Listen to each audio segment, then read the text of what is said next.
அப்பா இதற்குண்டான மார்க்கத்தை நான் சொல்றேன்னு சொல்லிட்டு வைகுந்தத்தில் இருப்பது யாரு? அந்த ஸ்ரீமன் நாராயண மகாவிஷ்ணு. மகாவிஷ்ணுத்துல நாரதம் என்ன தெரியுமா சொல்றான்? தாத்தா தாத்தா பட்டு போன மரத்துல பால் சொட்டோ சொட்டோ சொட்டோ சொட்டோ சொட்டுன்னு சொன்னான். பட்டு போன மரம் பால் சொட்டு சொட்டாதுன்னு சின்ன குழந்தைகளை கேட்டா கூட சொல்லுவோம். ஆனா அந்த கடவுள் என்ன சொல்றான் தெரியுமா? பட்டு போன மரத்தை இதுவரைக்கும் பால் சொட்டி நான் பார்த்தது கிடையாது, நீ காற்றா நார்தான் சொன்னான். பெண்ணா இருக்கிற சந்திரன் இருவரும் சேர்ந்தாங்க. வைகுந்தத்துல அழகான ஒரு ஆண்மகன் பிறந்தான். பிறந்த குழந்தைக்கு நாரத அதே இடத்துல ஹரிச்சந்திரன் பேர் வச்சான். சும்மா இருந்தானா? பெண்ணூரத்தில் இருக்கக்கூடிய சந்திரன் நிட்டுன்னு கைலாயத்தில் இருப்பது யாரு? நின்னுகிறார் பூபதி. ஈயர்ம்பு 84 ஜீவராசிகளுக்கு படியறக்கக்கூடிய பரம மும்மூர்த்திக தலைவன், மும்மூர்த்திக இறைவன். இவங்கிட்ட வந்து நாரத என்ன தெரியுமா சொல்றான்? தாத்தா தாத்தா ஒரு வாழை மரத்தை 2 குலை தள்ளிக்கு நீ பாத்தியான்னு கேட்டான். ஒரு வாழை மரம் ஒரு குளத்தள்ளும் 2 குளத்தள்ளும் தெரியாத இவன் ஒரு கடவுள்.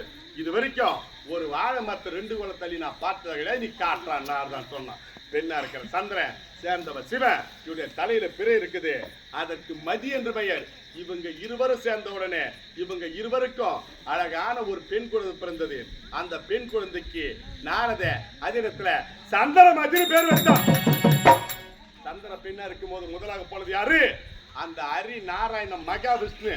அந்த மகாவிஷ்ணு இந்த சிவனுக்கு என்ன தெரியுமா ஓணும்? மச்சான ஓணும். மச்சான் போன பொண்ணு கம்பெனி சிவன் போயிச்சான்.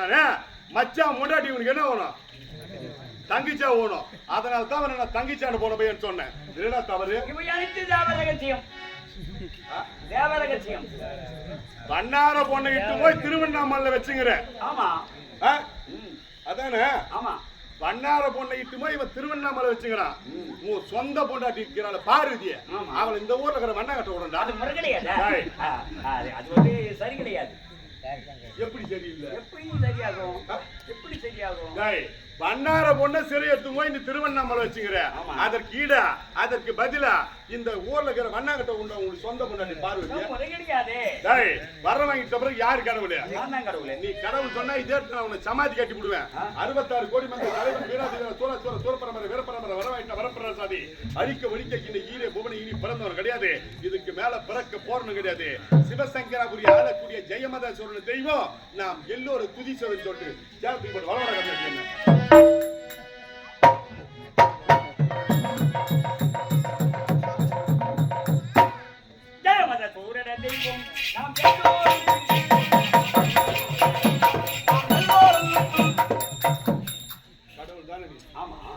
எந்த ஒரு ஆலயத்தை சுத்தி வருவதா இருந்தாலும் சரி, பெற்றெடுத்த தாய் தந்தை வணங்குவதா இருந்தாலும் சரி, வள இருந்து தான் இடம் வரணும். இடம் இருந்து வள வரைய கம்னட்டி கடவுள் முதல்ல வளமாகிட்டு இடமா வர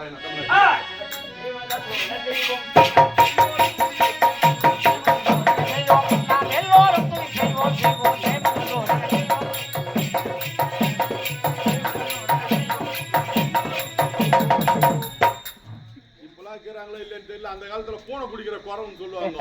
பூனை எங்க இருக்குதுன்னா பூனை பார்த்து பொறுமையா வரும். அந்த குறவன் எங்கன்னா பூனை ஓடி போகுது. நான் பூனை பிடிக்கிற குறவனாட்டா நான் யார் எப்பேற்பட்ட வர வாங்கிட்ட வரப்பிரசாதி என்னை பார்த்து கிடு கிடு கிடு கிடுன்னு சுத்தி வரா சுத்தி வரா.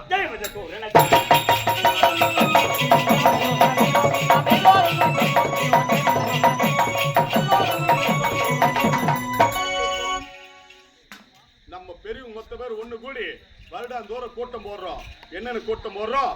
இந்த வருடம் இங்க நடக்க வேண்டிய திருவிழா நடக்கும்பதற்காக ஆளுக்கு 100, 500, 1000 அவங்க தகுதிக்கு தகுந்த மாதிரி பிரிவு போட்டு வருடாந்தோறும் இந்த அம்மனுக்கு நம்ம திருவிழா செய்கிறோம்.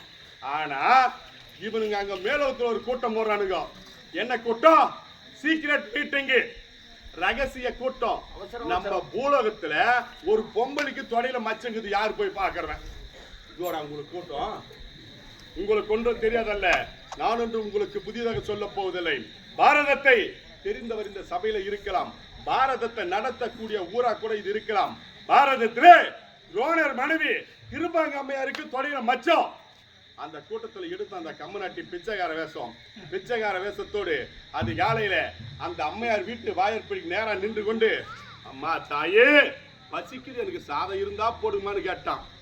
அந்த அம்மையார் எவரோ அதிகாலையில வந்து பசிக்கு சாதம் போடுமான்னு கேட்கிறானே, இவனை வீட்டுக்கு வெளியே உட்கார வைத்து சாதத்தை பரிமாறினா நல்லா இருக்கான்னு சொல்லிட்டு அந்த அம்மையார் வீட்டுக்குள்ள அழைத்து சென்று தலைமையில போட்டு சாதத்தை பரிமாறிட்டு இப்படி கையை கட்டி நின்னுங்கிறாங்க அந்த அம்மையார்.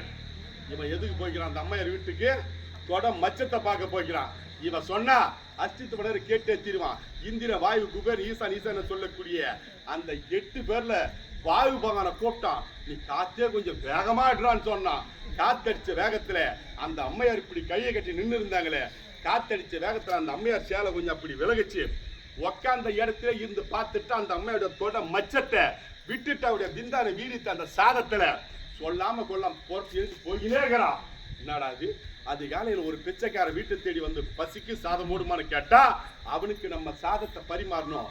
இருந்தாலும் இந்த சாதத்தை இவன் சாப்பிடாம இப்படி அசி நினைத்து அந்த அம்மையார் அந்த சாதத்தை இலையோட மடிச்சு தோட்டத்திலே அசுவம் என்றால் குதிரை, ஒரு பெண் குதிரை இருந்தது. அந்த குதிரை கொண்டு போய் போட்டாங்க. அந்த அம்மையார் குதிரை பசியால இலையோட முழுமையா சாப்பிட்டுச்சு. குதிரவத்தில் என்ன பிறக்கும்? குதிரை குட்டி தானே பிறக்கும். இல்ல, அழகான ஒரு ஆண் மகன் பிறந்தான். அவன் தான் பாரதத்திலே அஸ்வத்தாமன் என்ற பெயர். இப்பேற்பட்ட அசிமான செயல் சிவா கமநாட்டி என்ன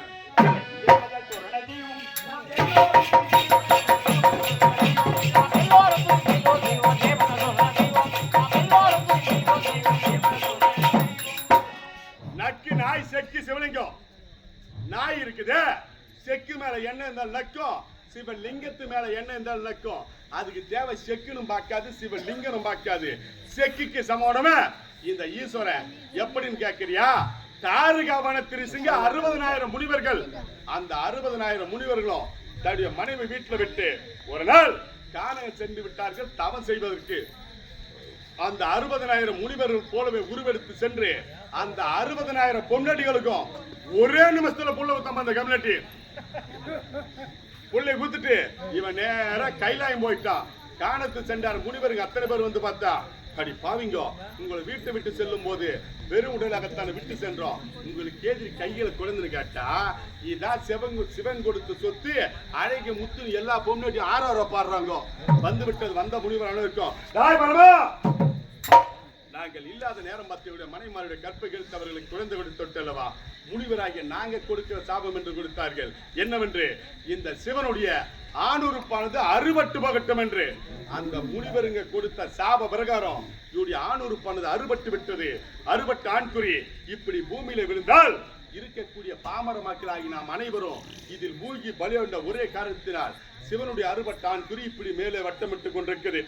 அந்த சமயமா பார்த்தா மகாவிஷ்ணு சிவனுடைய அறுபட்டு ஆண்குறியை ஒரு பெண் குறியை தாங்கிக் கொள்ளும் தவிர வேற வழி என்று சொல்லி இவருடைய மனைவி இருக்க சக்தி அழைத்து, சக்தி நீ மல்லா அந்த பார்வையை படுக்க வேண்டும், உடைய கணவனுடைய அறுபட்டு ஆண்குறியை ஒரு பெண் குறி தாங்கிக் தவிர வேற வழி என்று சொல்லி சக்தியானவள் மல்லா அந்த பார்வையில படுத்த உடனே இப்படி சுழண்டு வந்த ஆண்குறியானது இப்படி சுழண்டு வந்து அந்த சக்தியுடைய யோனி இவருடைய மானி இது ரெண்டு சேர்ந்தா சிவன் கோயில் முன்பதாக சிவலிங்கமா வச்சுக்கிறாங்க. இவங்களைத்தான் நம்ம சாமி தெய்வம் சொல்லிட்டு 10 சுத்தோ 13 சுத்தோ சுத்தி வந்து பார்த்தா இவன் மொட்டா ஜமனி இவன் ஜமனி தொட்டு கும்பிடணும். அது குடிச்சா எள்ளி வேறு தேவை சுத்தி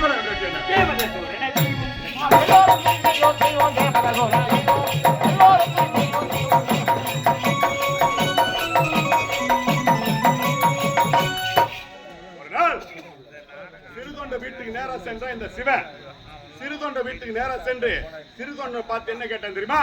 இன்றைய தினம் எனக்கு கறி சாதம் வேணும் கேட்டான். சிறுதொண்ட உனக்கு ஆட்டுக்கறி கோய்க்கறி மாட்டுக்கறி பன்றிக்கறி எந்த கறி வேணும் கேட்டான். எனக்கு ஆட்டுக்கறி கோய்க்கறி மாட்டுக்கறி பன்றிக்கறி எந்த கறி வகை தேவையில்லை, மனித மாமிச கறி வேணும் கேட்டான். அதுவும் எப்படி இருக்க வேண்டும்? ஒரு தாய்க்கு ஒரு மகனா இருக்க வேண்டும். தாயின் தந்தையை சேர்ந்து இருவரும் கழுத்து அரைக்க வேண்டும். உடல்கறி வேற முண்டங்கறி வேற சமைச்சு போட்டா சாப்பிடும் சொல்லிட்டு இந்த பாவி ஒரு நாள் சிறுதொண்ட வச்சு அரம்பிடித்து உட்கார்ந்து விட்டான். சிறுதொண்டனுக்கோ 5 வயது மகன் சீராளர் தெருக்கோடியில விளையாடி கொண்டிருக்க மகனை பார்த்து, மகனே சீராளா தந்தை எத்தனை கூப்பிடல் சொல்லிட்டு ஓட்டோட்டமா ஓடி வந்த மகனை கட்டி பிடித்து